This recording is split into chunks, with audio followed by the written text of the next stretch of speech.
Okay, so there was just a, I got wind that there's just a football player, um, just a story that I've just recently been following. A football player killed his, I think, significant other, we'll call her. I don't know if they were married, so we'll just say significant other. But he shot her, and he shot himself. I think they just, it's a really tragic story. They had just had a 3-month-old baby, and apparently this just was not a very stable young man, and it's a big deal because he's an NFL player. It's a big deal because, apparently, here we go with the gun grabbers and the politics of guns and things like that. And so I'm really angry. I probably should have waited until I calmed down some to do this particular entry into my video vlog. I probably should not. I'm probably not in the right state of mind. I will try to avoid saying overly incendiary, sarcastic, or angry things. I'm not good at it though. I'm not good at that when I get upset like this. But so there's this sports announcer named Bob Costas who, he's a sports announcer, and he takes the time to get on some soapbox and make some anti-gun statement and, oh, gun culture this and gun culture that, and it just, this is really just, I don't know. I mean, people, this is just, it's not okay. Yeah. Anyway, so basically he wants to blame guns instead of blaming the person who fired the shots. He wants to blame the guns. Um, he wants to come after guns. And I have 2 points. I think there are two things that I think that are germane to this topic. And just the topic of gun violence. That's what we're going to cover. I'll probably make other gun violence videos. This is going to be a gun violence one specifically, since that's what people want to target whenever something like this happens. It's time to grab guns. It's time to roll back people's Second Amendment rights. And I mean, you hear people, and I have my other liberal friends that I get into it with, and they'll make the argument that, oh, guns can only be used for one thing. They're only good for one thing, and that's killing people. Okay, that's bullshit. Once upon a time, I thought that too. I did. I used to think like that way back, but it took me being married to, well, twice married to people who, to men who grew up in a so-called gun culture. For me to realize, I mean, that's what taught me, and I guess this underscores the importance of being around different kinds of people who, maybe they don't live like you or think like you. They're different, but you learn things from them. And this is one of those, what one of these instances was for me, because I had that attitude, toward guns too. And what I realized, being married to two people who, were from the country. They were country boys. One was, from the mountains. He grew up in the mountains, in the hills. The other one was from the south. And, guns, very little of it had anything to do with violence, if any, at all. I mean, you really couldn't argue that. I mean, maybe if someone broke in their house or something, but it really was not about violence. It was, it was something that was done, well, especially for them growing up. My ex-husband's growing up, it was something that was done. It was a means of feeding your family, or maybe supplementing what you got from the grocery store. Um, it was, a means of recreation. Going out, like going to the range and doing the target practice thing, and it was recreational. Hunting, was very important. As a matter of fact, it was a rite of passage. My exes, from the time that they were very young, would go out hunting with their fathers, their uncles, their grandfathers. Um, so for people to, I mean, but back to the Bob Costas, because that's what really pissed me off. His little mini rant that he went on about gun culture and gun this and gun that. And what it really does, and this is just speaking from a woman's point of view, this is a woman's point of view that I'm speaking from. Okay, this is a sports announcer, a highly respected male sports announcer that other men who watch look up to. He's got a good reputation. Other men are watching this. Other men look up to him. Other men admire him. So to me, it's that much more disgusting when a man in his position, is privy, he becomes aware that something like this happens, and instead of blaming what the real issue is here, which is domestic violence and obviously mental instability, he wants to take the time to launch a mini diatribe, is what it was, against weapons, against firearms, and our so-called gun culture, and it's ridiculous. It's irresponsible. I'm disgusted by it, really, because this is his opportunity for men, millions and millions of men all over the country and maybe other parts of the world listening to him. Um, this was his time to speak to the issue of domestic violence, which is really what this case is all about. This is about a deeply disturbed, very obviously ill man in a very bad psychological state of mind, committing an act of domestic violence that ultimately ended in the loss of the life of the woman involved, his significant other, and then his mental disturbance also led to him shooting himself. So that to me is what is at the heart of all of this. It's about domestic violence, and it's about um, people with mental health issues that go unaddressed, which end in things like this sometimes, which ends in acts of violence sometimes. And people want to make the case. See, people want to make the case that, oh well, homes that have guns in them, the woman is X amount of times more likely to die at the hands of her partner, or homes with guns in them. Children are much more likely to die or have an accident or fatality as a result of. This is people who are irresponsible. People who, yeah, are irresponsible. I don't want to say stupid. Again, I'm having to watch myself here because I'm angry. So I have to watch. I have to watch what language I use. But I mean, you get the point. It just, here's this well-respected man, Bob Costas, who's obviously loved, respected, looked up to, in a position I think of authority somewhat, because anytime you have a lot of people that love you, that look up to you, I think there's a degree of responsibility that comes along with that. And this was his time to call attention to domestic violence. This is his time to call attention to how horribly wrong things can go when people are mentally ill and don't get treated, especially men, because men, statistically speaking, are a lot less likely to reach out for help when something is wrong with them, when something is hurting them. And it doesn't matter if it's physical or mental, but especially when it's mental, men are afraid oftentimes. They view it as, maybe they're defective in some way, or they're feeling inferior, or feeling defective, or feeling as though they're less of a man somehow. And this was his chance to tell those guys to think like that. If you're sick, if you're depressed, if you're hurting, if you're feeling isolated or lonely or just not doing well, you're not less of a man to reach out to somebody. You're not less of a man for asking for help, or for trying to do what it takes clinically to get these issues addressed with maybe a professional, if that's what you have to do.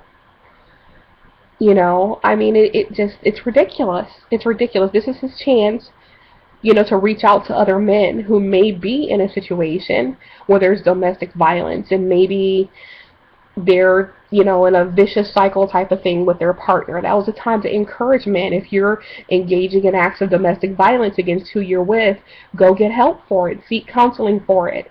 Seek treatment for it. If you're beating on who you live with, if you're hitting your kids, if you're hitting your wife or your significant other, this was his chance to encourage these guys that there's a way out of that for them, and that they're not less of a man for taking that way out. The same thing for mental illness. If there's a man out there who, because oftentimes, I mean, if a man is hitting whoever it is he's with, yeah, I mean, it's bad. It's an act. It's oftentimes, this person's character is bad or whatever, but sometimes there's deep-seated emotional issues. You know, it's there occasionally. Sometimes it's not always as simple as just this guy who's a scumbag beating on a woman or whatever. I mean, yeah, it's a despicable, disgraceful act, but we have to learn to look behind. We are not our behavior. Okay? So we may look at something that someone is doing on the surface and say, oh, this is despicable, this is disgusting. But sometimes there are things beyond that person's control that lie at the root of that behavior. And this was his chance to say, if you're one of these guys out here and you're feeling depressed, or if you're feeling bad, you're feeling whatever, you know, you don't have to put your hands on your wife or your kids. You don't have to hurt yourself. You're real men ask for help. This was his chance to say that. This was his chance to allow all the millions of men watching him who look up to him, to allow them to hear him say that boys do cry, and you're not less of a man if you need help and you seek it, because that's what this is about. You know, and I'm wondering, if this crime was committed with a gun or a sledgehammer or a tire iron, if it was committed with a butcher knife, would we want to ban butcher knives, sledgehammers, tire irons, etc., etc.? See, this is why a lot of my conservative friends refer to myself and other progressives as libtards. I hate that term, and it makes me want to smack them. But occasionally, every once in a while, I'll look and I'll see and I'll understand, so this is why they call us this. This is why they call us libtards. And my advice to my fellow liberals on this issue is get it together. Get it together. Because when a person goes out and they commit a crime against another person with a gun, a pair of scissors, a tire iron, their car, a pop bottle, I don't care what it is. You know, for you to sit up and blame whatever object was used in the commission of that crime, to blame the gun, to blame the knife, to blame the tire iron, to blame the sledgehammer, what you're doing is you're letting that person who committed that crime off the hook. You're letting the cause or the underlying causes of why that person may have committed that crime go unaddressed. You know, if this person is doing this because they're mentally ill, which is often the case, you know, what you're doing is you're letting this person off the hook morally. You are not addressing what the underlying and probable cause is for this person to commit this crime in the first place, which oftentimes is mental illness. So we're going to leave things like mental illness unaddressed. We're going to leave domestic violence unaddressed, leave all these things underaddressed, and we're going to let the person off the hook, and we're going to blame whatever inanimate object it was that was used in the commission of the crime. This people is why conservatives call us libtards. This is why. We've got a lot of work to do in this area. We have to get it together in this area. And we need to not try, you know, just in terms of just gun violence, period.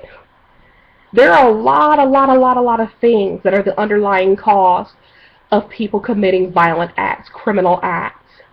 And what we need to do is get to the root of what the causes are behind these escalated instances of gun violence. Because it has nothing to do with the guns. It's always something else. It's always another major underlying issue. It's domestic violence. It's mental illness. There's always another underlying. And these are the issues that we have to address. And to blame the guns really does a disservice to the people who are victims of whatever the underlying issue involved is, whether it's mental illness or domestic violence as a result of mental illness, or maybe it's not a result of mental illness. Maybe it's just a result of, you know, this person was raised with this, and so this is the only way they know how to problem solve. But there's always something else. You know, it really, to blame the weapon, to blame the gun, it removes the human element that's involved in all of this. And that's not fair to the victim, and it's not fair to the perpetrator. It's not fair to either. It's not fair to the perpetrator, who obviously is in need of some kind of help. You know, it's pretty sad. It really is. Um, and I just I don't know what to say, really. It's disgusting.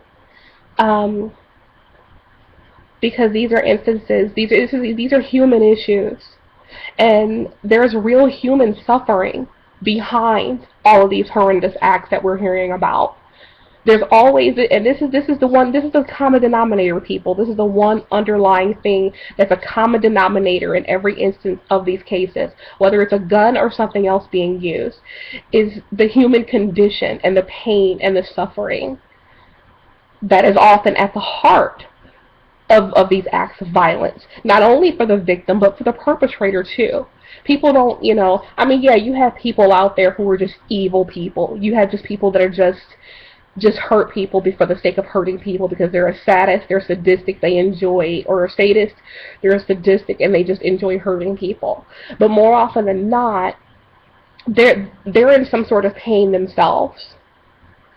They're in some sort of pain themselves. And so to go off and to blame guns because you have some sort of gun-grabbing, anti-Second Amendment agenda, it does a disservice to the people behind these things who are hurting, the victim who's hurting and who's a victim of whatever, the perpetrator who probably deep down on some level is hurting or broken in some way and needs help and have whatever issue that's going on with them addressed, so that they can have some stability, so that they don't repeat these acts of violence or continue to engage in a vicious cycle of violence. And when you blame guns, it's a horrible thing to do. It's an inhumane thing to do to the victims and to the perpetrator, both of who are suffering in some way or other. And that's what we have to do. We have to eliminate the conditions of violence. We have to eliminate the things that cause violence. The objects used in the commission of the crime are not the issue. What's at the heart of the issue is the underlying cause of whatever brought on this act of violence in the first place. And you do the victim and the perpetrator a disservice to blame an inanimate object. It's disgusting. All because of a political agenda. You know, a lot of us think of conservatives and conservatism as cold-blooded. I still do. But you know what? We're guilty of it too. As liberals, progressives, we're guilty of it too. And this is one of those instances where we are guilty. We are guilty. Plain and simple. And we have to do better in this area. We have to stop attacking guns. We have to stop trying to erode the Second Amendment every time something like this happens. And we have to take care of these people who are hurting, the victim and the perpetrator, so that the victim and the perpetrator can have some hope of being whole again, or as close to whole as possible, because we owe that to them. And that is the end of my rant, and I apologize. I'm just really angry. So whoever the few people are who are subjected to listening to this, I don't know. This is bad. Anyway, I'm gonna let it go at that for now. I'll probably do other videos on gun violence in the future too. But this is just insane. This has to stop. Progressives and libs, get it together. Get it together. Alright, gotta go. Ta-ta.